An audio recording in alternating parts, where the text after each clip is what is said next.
Today we're gonna do this kind of more undone, Frenchish bob kind of thing. Let's just get after it. All right, so we're gonna take this as high as we can on a mannequin. I'm trying to, with this haircut, probably get like just above the chin to kind of open that chin up. Maybe just at the chin's fine too. So just putting that hair in and then like making sure that it's at shape fall, and that's gonna give us the most square possible. We want this a little chewed on so you can be aggressive. And then just gonna go through the whole back. So we're gonna not cut like this with this technique, where the hair kind of gets off of the hairline behind the ear. So we're gonna just cut right down to this point.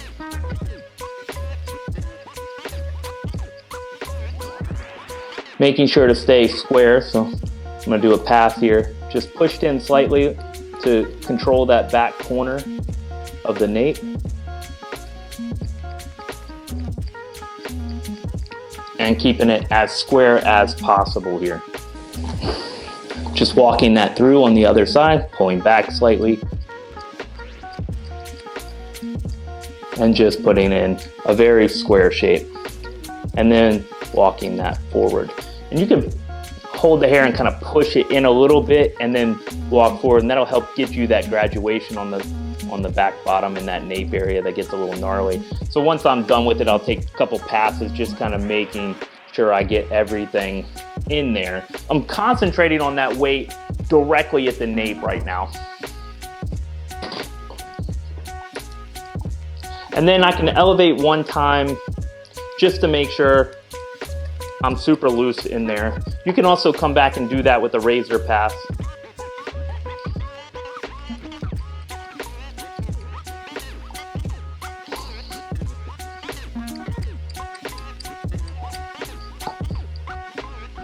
I don't want to get away from how loose I am, so just coming down, watching that chin as I come through, and just knocking that line square as we come towards the face.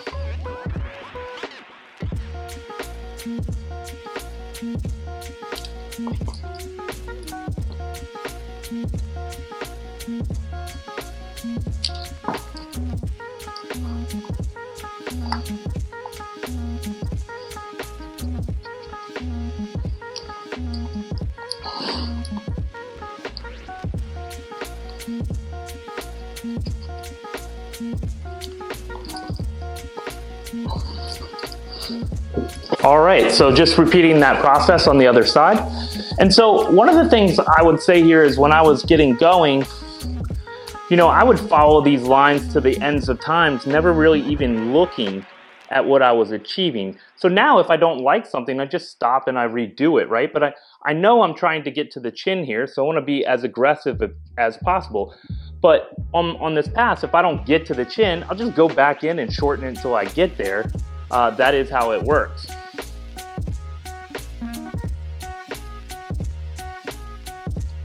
Just kind of visually checking that line just to make sure if there's something heavy, I just soften slightly. If there's like a weird piece coming out of the nape, you can just go in and thin it down a little bit and then take it off. You know, don't move on until this line feels good to you, because we basically want to make sure that when they style it, nothing weird happens and that like you can move on.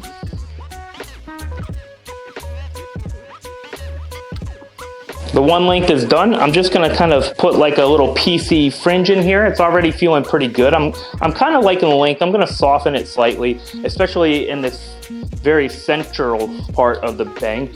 And we're just gonna come in, knock in a little bit of negative space, just like a touch. I'm almost fining this down more than I'm knocking in negative space just to protect it. And then I'm just gonna come in and just layer right down that center. And just gnarl that up just slightly and just let it get its separation there. And then inverting to that point from the side, coming to the other side, so you can see, just inverting that to the center, doing the same thing, kind of just softening through that bang a little bit. Being real careful on this bit where the connection is going to be on that forward graduation, and then layering down, just kind of creating some movement away from the face, almost like a veil bang, but not. And then repeating that process on the other side. That's gonna give us like a real loose, fancy, like messy, lived-in fringe. all of the description. That's just going to give us a gnarled, like lived-in fringe here. I'm just going to be real piecey. I don't want to go too much because I got some other bangs coming up, but just a little bit lived in and like not so perfect. You could even knock in like a random piece here or there, just whatever your druthers are. Just you want this to be finer towards the center and then a little bit heavier as we get to the exit point of that bang. So now we're gonna layer. I'm gonna be sort of aggressive with this shape and really knock those corners off.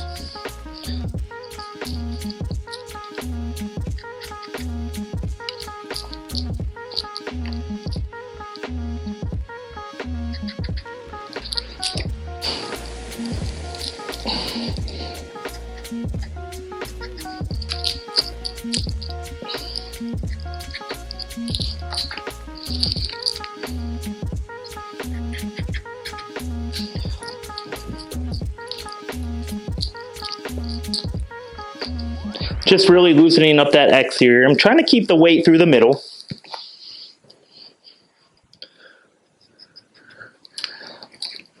And just really kind of almost collapsing the length so it'll feel like it's going under a touch.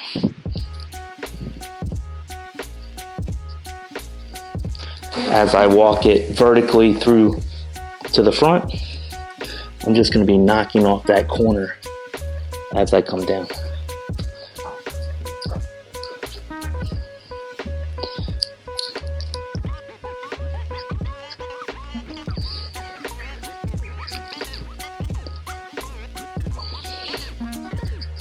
It doesn't take long to get used to cutting like just by picking stuff up without feeling like you have to do this every single time. It doesn't take long to get out of that habit. Because I'll take this every day where I can see kind of where I'm going in that finished shape and how their natural texture is reacting to every single cut. That matters far more to me than anything else. And see how I'm just going to kind of collapse this front corner a bit.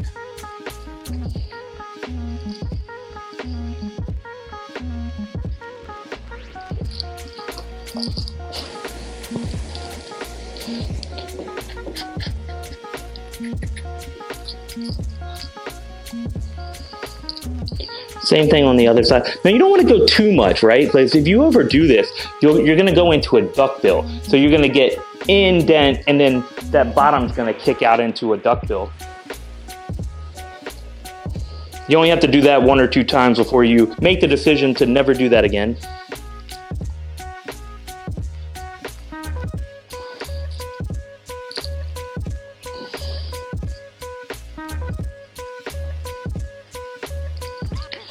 So I'm pulling all this hair forward that's in the front half of the head towards the face.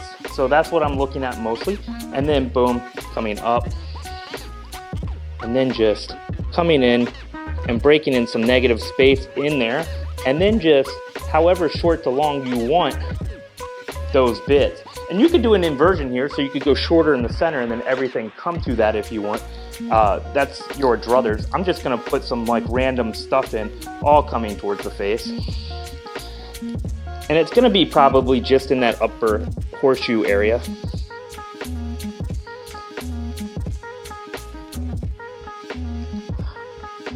And then the other side.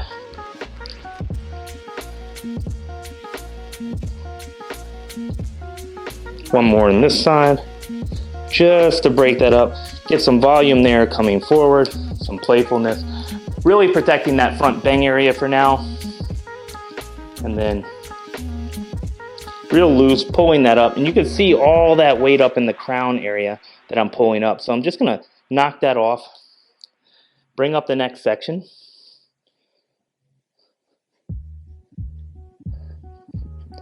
So you see how that I'm worried about shape. I'm not worried about making sure this comes to the perfect point. I'm just worried about the shape that I'm getting. So when I push that hair up, what am I getting up there? Like, what is it starting to do shape-wise? So that's why I'm always trying to turn you towards it so you can see that profile of the shape.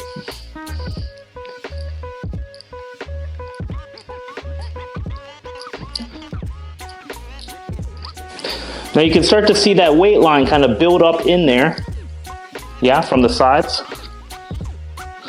So if you want, you could just take a pass here and just make sure that all rounds and connects through, or you could connect it with weight.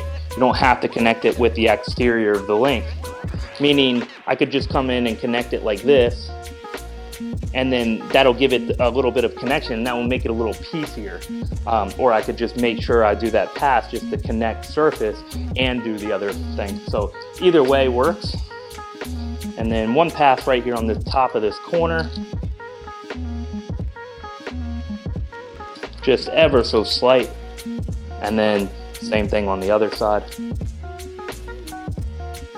Now I'm just gonna visually cut that for a graduation. And I'm kind of liking the shape here. Well, I'm very much liking the shape here. So I'm not gonna do too much, but I just wanna collapse this slightly. So I'm gonna elevate at a diagonal back section right on top of that. You can see that this corner stays pretty heavy, but I really wanna break this up and make it feel kind of piecey and loose.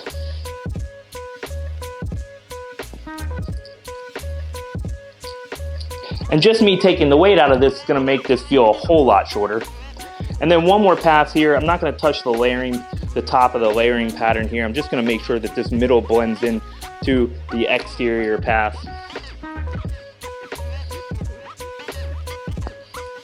And then one little slight connection. I want this to feel kind of long on the side, so we're just gonna slight connect that. Just repeat that process on the other side. I'm just gonna hold down and out, trying to stay out of your way, and just slice through that until I get what I like. So you can see it. So just kind of working on that front corner and the pieciness and looseness that I want to get here. And that's gonna make this whole thing feel a little shorter. See all that weight? So we're just gonna help blend that connection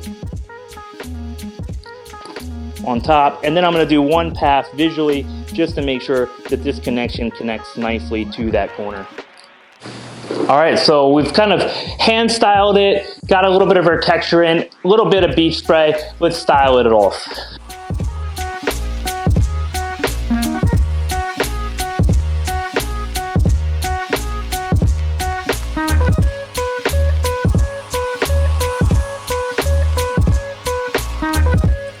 That's our finished look.